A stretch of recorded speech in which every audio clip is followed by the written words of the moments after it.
Hi everyone, LazyFire here. Welcome back to Battlefield 4 Multiplayer. Today we are on Goldman Railway once again, and we're going to be talking about the Scout Choppers. Note on nomenclature on the Scout Choppers, there are two of them in the game. The AH-6 Little Bird, which is flown by the Americans, and the Z-11W, which I'm in now, which is flown by the Chinese and Russians.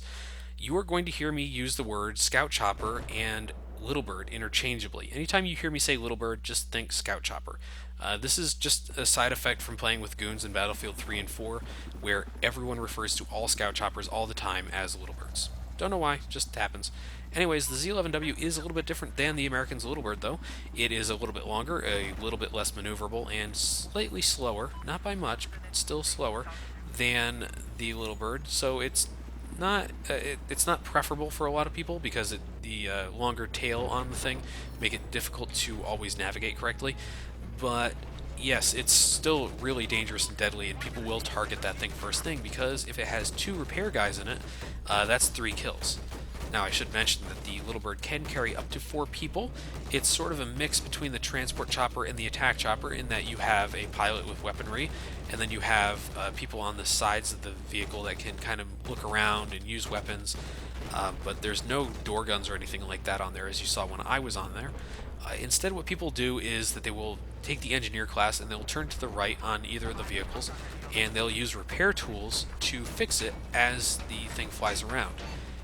The rate of repair is kind of controversial in Battlefield 4 because if you have 2 people repairing you when this game first released, if you had 2 people repairing you, you were basically unable to be downed.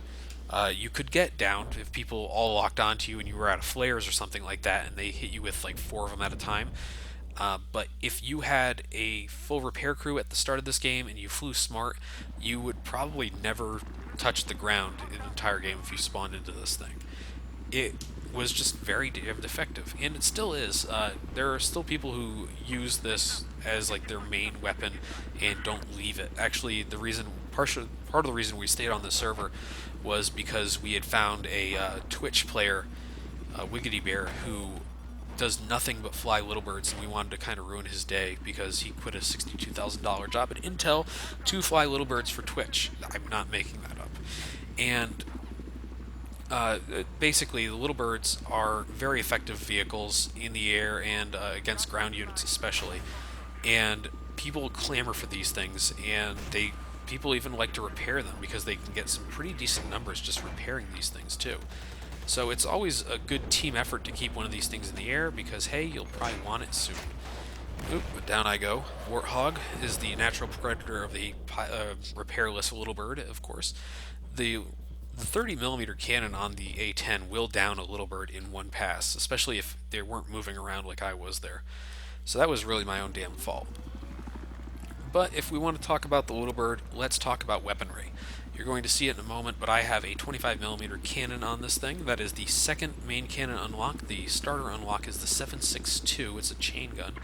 And the difference between the two is that not only does the 25mm have an ammo count to it, so you can see I have 30 and then 60 in reserve, so I have 90 total. And of course, the recharging ammo means that I can get more as I wait patiently. Not only is that a bit of a difference, you can see that I have explosive rounds. The 7.62 is just a chain gun, basically firing a really big AK-47 at somebody, right? But the 25mm are explosive and they do splash damage.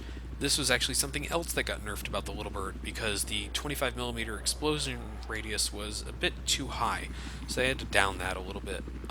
Right now, there's no reason to use anything but the 25mm. I mean, I guess if you were worried about ammo count or something like that, that would be a problem, because the 7.62 doesn't have an ammo count, it just has an overheating mechanism. So a lot of people just end up using the 25mm and then never switching off, and I can understand why. Little Bird is not the most accurate weapon in the game. You can see here when I'm close to stuff, most of the shots hit pretty well. Nothing looks really a miss.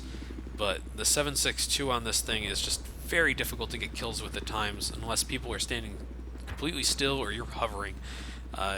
Getting those kills is a little difficult. You can see here I can just fire in there and get some points off of them if I need to. So this 25mm is the better option. And of course, the 25mm also does damage to vehicles. Not a ton, especially against something like a tank, but enough to be a difference maker. You can come in and maybe disable a tank for your team. Now, if you also wanted to disable a tank for your team, you could switch over to your secondary weapon, and if you had laser-guided rockets, which are the second unlock for that class of weaponry, you can actually start targeting ground units. You start off with, of course, the Heat Seekers, which we've seen me use already in this video, and that's it. There are not a ton of options for the Little Bird in terms of weaponry. You just have the two for either category. But for the most part, I see people running a lot of laser guided and then using the 25 millimeters for anti-air, which is actually pretty effective and good. I wouldn't really say no to that. I just really like to be able to scare people away with the lock-ons. I barely ever fire these things, as a matter of fact, only when I know I'm going to get a hit. And even then, it's kind of rare to even get those because the flares are actually regenerating faster now. The flares regenerate at 25, or used to regenerate at 25 seconds once you use them, and it's actually been reduced to 20 seconds. So it's a very smart move to actually use some flares and get out of an area, and you can come back a little faster now. So yeah, flares, very effective. I'm actually taking a moment here to let my health regenerate. I do not have an engineer repairing me, so that means I'm not really able to stay out in the field as long as I like at times. You'll see me take these brief sojourns away from the battle to allow me to get some health back up and then go back in. Right here, I'm just trying to make sure it's safe for me to leave. I was hearing reports of stealth jets in the area, so I took a second to make sure I was okay and headed out. You can see I actually have more than 90 rounds in my reserve right now. I don't know where that came from. I've never really seen that happen before or since, but I'm showing up with 30 and 75. Very strange. And here we go. I think that's the second and final use of my Heat Seekers this round. I actually hit this jet. Sometimes those jets can actually, if they use their afterburners, can escape the Heat Seekers. You couldn't do it there. Oh, and here's something really dumb you can do. Jump out of your Little Bird, like a dumbass. Yep, this guy left his Little Bird to our team, and then I gunned him and his friend down. Not exactly a smart man, I would say. But yeah, that happens actually a bit more than you'd like to think. People do get out of vehicles very quickly in this game, just without very much thought to it. Realize this, though. The Little Bird on this map especially, even with all the vehicles, is still goddamned effective. Because you're going to have a lot of these running street battles like the one that's happening over in the AB village there. And because of that, you're going to want those Little Birds to take on infantry or take out people on the ground or go after tanks and such. So yeah, giving one up like that was a really bad idea. And what happened to them was kind of funny to me anyways, is that not only did we take their Little Bird, we put 2 engineers in it. And they repaired that thing the entire game, and it flew for our team for the rest of the game. So yeah, not a great idea. Now my Little Bird actually runs with the vehicle perk, I guess you could say. I always call it perks. It's abilities or upgrades or something like that. I run stealth coding, so it takes people a couple milliseconds longer to lock onto me with their weaponry. So I have a bit of an advantage in that regard. A lot of people run gyro stabilizer. When you get disabled from a strike, you will actually be able to fly pretty close to normal after that. And it's not a bad option, but the Little Bird is actually pretty responsive even in the disabled state. You won't like flip out or spin or anything too bad. So it's not a bad idea to actually go with something different. You could also go with the autoloader, which will allow you to reload faster. You could have air radar, or you could have even, what's the last one? Oh, active radar and air radar. Those are the two. And they're not bad options, but I still like stealth coatings because I do a lot of these dumbass, I'm going to go right through these areas where people are going to lock onto me moves. Like that one there. Yeah, I got hit pretty bad. But you can see, I have stealth coating on, and I was still able to control that pretty effectively. So yes, the upgrades are kind of a joke in terms of gyro stabilizer. Don't even use it. Unless you're flying through Dawnbreaker or another very close quarters maps. Gyro stabilizer probably isn't really recommended for the Little Bird. It is for the planes though. They move so fast and they get disabled so hard that flying around without it is kind of a bad idea. Okay, right here I got shot at by a tank, and now I'm taking evasive actions by diving and moving around a bit so he can't hit me as easily. It worked. I didn't get killed. That's always good news. Now, the real natural predators for the little birds are other helicopters, stealth jets and attack jets, and the mobile anti-aircraft guns. Those things are just dangerous to you because if you're trying to do an approach like this right here, where I'm trying to take out these guys, I know where they are, I'm not really sweeping through an area like an attack chopper would. I'm kind of hovering a little bit and then firing on people. This is really prime mobile anti-aircraft gun area. So I should be dead like 100 times over if their anti-aircraft gun was doing anything effective. But you can see I'm just knocking people out of windows, taking people off the ground. I'm pretty damned effective in this thing. Now watch how much health I lose here very quickly. I go from about 79 health to 12 health by the end of this run. This is, yeah, there it goes. I don't know what that was. I didn't get any lock-on tones. I don't think it was an SRAW or anything like that, or an SMAW. I imagine it was actually a UCAV, these explosive drones you can throw out with basically paper airplanes with explosives attached to them. But you can see I went down to about 12 health there for a moment, and I'm going to regain all the way back up. Yeah.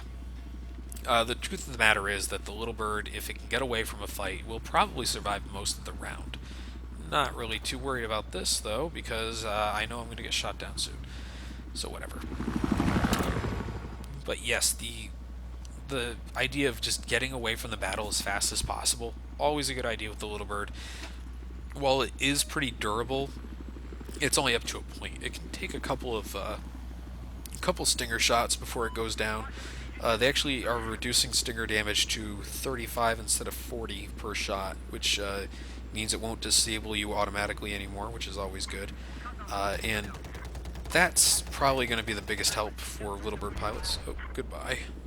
I don't like that I don't get points for that guy crashing into a fucking rock. That kind of sucked.